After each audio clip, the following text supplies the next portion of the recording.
Se prépare nazo pambola bomoko ya mboka mingi namoni penza etalisi pena eza bomoko ya mboka ezwi mboka efandisi mboka ekonzi mboka epesi mboka oyo lolenge ya kozala na mboka ya na biso bomoko ya mboka oyo nasenga na bandeko balanda bomoko ya mboka nkola pambola bango.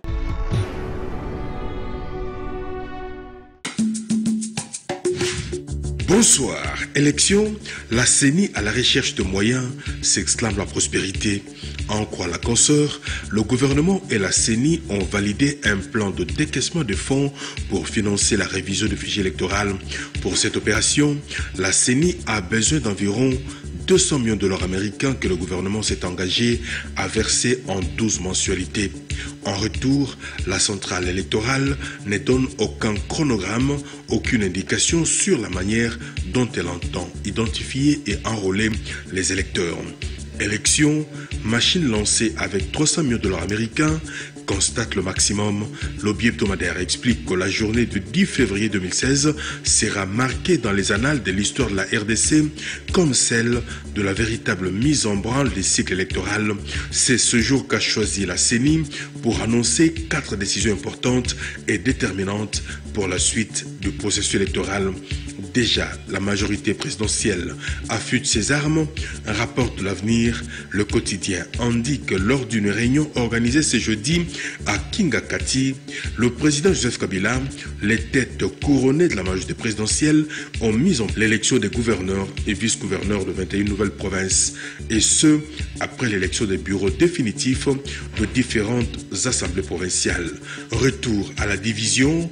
Écrit Géopolis Hebdo, l'étri hebdomadaire note que le PPRD projette d'organiser le 16 février prochain une grande marche pour la paix à travers le pays. Par cette marche, le parti présidentiel va honorer la mémoire des Congolais tombés sous les coups de balle lors de la marche des chrétiens du 16 février 92 à Kinshasa. La dynamique de l'opposition, le Front anti-dialogue et le G7 ont quant à eux décréter une journée ville morte ce 16 février sur l'ensemble du territoire national. Ville morte, premier test de popularité du G7, titre des postes pour l'hebdomadaire, la désobéissance civile à laquelle appellent les opposants le 16 février aura valeur de véritable test à la fois de popularité et de crédibilité face à une majorité qui possède les moyens d'État et qui peut s'en servir pour faire avaler des couleuvres à des adversaires dont le seul succès pour certains ne dépasse pas des plateaux de télévision, les studios de radio, les colonnes des journaux et les fils des réseaux sociaux. 16 février, l'UDPS rejette la ville morte, révèle enfin Forum des As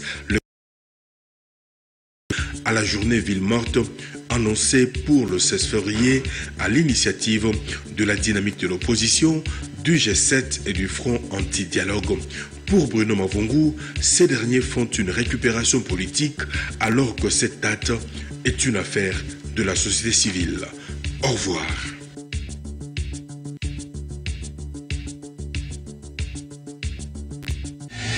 Nazo pambola bomoko ya mboka mingi namoni penza etalisi pena eza bomoko ya mboka ezwi mboka efandisi mboka ekonzi mboka epesi mboka oyo lolenge ya kozala na mboka ya na biso bomoko ya mboka oyo nasenga na bandeko balanda bomoko ya mboka nkola pambola bango.